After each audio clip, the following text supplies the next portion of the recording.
Today is the day in Marbella. Plan is we have a football game today. I'm gonna be the best performer. I'm gonna show you guys exactly what I used to be, an ex-professional footballer. Let's get prepared for the football match. Might go for some dinner, we'll see. And ultimately as well, I might do a call review so you guys can get some sales value as well from this video.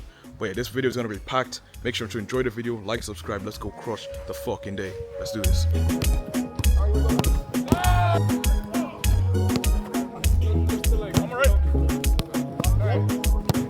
Oh, yeah. Oh boy, pick it up. Let me. Time, Josh. Come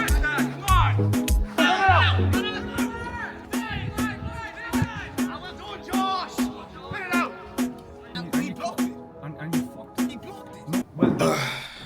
Just came back from the football game. We actually won. But unfortunately, I did get injured. So, but yeah, I injured myself. But yeah, they're lucky I wasn't playing Series 6. If I did, they already know what would happen. I'm gonna give you real game footage of me actually on calls and the way I perform. So I'm actually gonna walk you through my thinking, the step-by-step process I typically follow for all the calls I take. So we're specifically gonna focus on the objection handling like stage with the call, where drop the price. Let's say it's 10,000, and then they basically give you a concern or the problem before they actually move forward. So let's get into it. But everything's gonna be an investment of 4,800.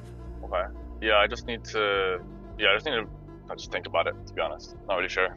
Okay. And I mean, on the process specifically, do you feel is exactly what you need to actually break into high ticket sales and make 10K per month? I just want to make sure you actually feel good about the process. Yeah. Price has been dropped. He's instantly going back into his comfort zone where he wants to talk about, I want to think about it. What does that mean? Like, think about it isn't an actual objection. There's something behind that, and the main thing you want to do is ask a question to diffuse that, to actually get the real reason as to why they're saying I need to think about it. So let's go into it. That's the way I ask that question is really good, because I get the specifics as to exactly what's behind thinking about it, because thinking about it just isn't a thing. On the process, I'm pretty confident. Okay. And what's making you feel confident?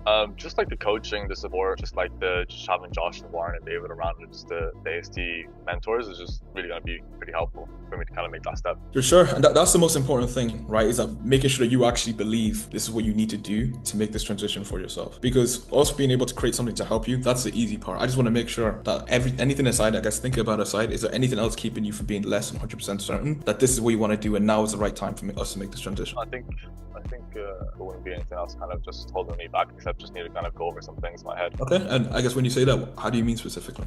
Just want to see. He mentioned again, I tried to reframe him or objection handle, and he went back to, I still want to just have things in my head before I decide. So the most important thing is to diffuse the situation. A lot of time when finances are brought up in a conversation, the tension is at an all-time high. So your job, the main reason you get paid, is to bring that pressure down, make it feel like you're on their side, not against them. Where most closes go wrong is they're pushing like it's against the prospect. But if you show them and the way you ask your questions, it's like you with the prospect, that's also going to get better your chances you're closing, because you're with them opposed to you being against them. That's the best way to actually get closed deals consistently. If this is the actual step, I don't know, I just think it's pretty just tough making that step, not when you know what's on the other side of it. It should be, right?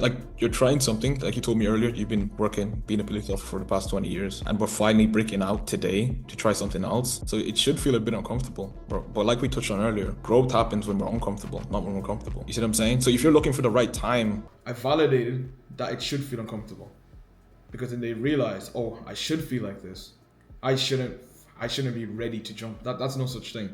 You're never going to be ready to go and do something different. That never happened. So you must address it. You must call the elephant out of the room and get them to realize, oh, this is normal. I need to feel this way so that way I can get a different result in my career. It's never going to be the right time for you to jump. This is how people end up in jobs for 20, 30 years. What you have to realize is nothing changes, nothing changes. If you take the jump now, you trust the process, and you come in, you apply the steps, you'll be able to make this transition together. Because more time is not what's needed for you to make a decision. 24 hours from now, 1 year from now, a decade from now, you're still going to have the same anxiety, same stress around it. Nothing changes with time. The only thing that changes is you and the way you think. So how much longer do we want to allow the way we think to be a reason for us not to progress in our career? Yeah, not much longer. So I guess, are we finally ready to draw a line in the sand so that way we can get a different result and make this transition for ourselves? Yeah, let's do it. That's exactly how you want to handle that objection. Because a lot of time, think about it, it's not a real thing. Fear, all of these things are real. You have to get them to realize that it's totally normal. If you're expecting you to try something in business and it's going to feel uncomfortable, unfortunately, that's not going to happen. Business, it's uncomfortable. That's why so many people win, or people don't succeed, or people take themselves to the next level. you have to realize it's not actually going to feel comfortable. But you validate that. You say your question in that way to reassure them that that's exactly what happens. That's a natural progression whenever you're trying a different thing. So do that, you'll be able to close deals more consistently. But that's just real game footage of exactly how I handle calls and how I've been able to close 3 million on sales. It's about implementing the right steps, the right strategies to actually be able to close deals more consistently. So hopefully you guys enjoyed the video. I'll talk to you guys soon. Peace.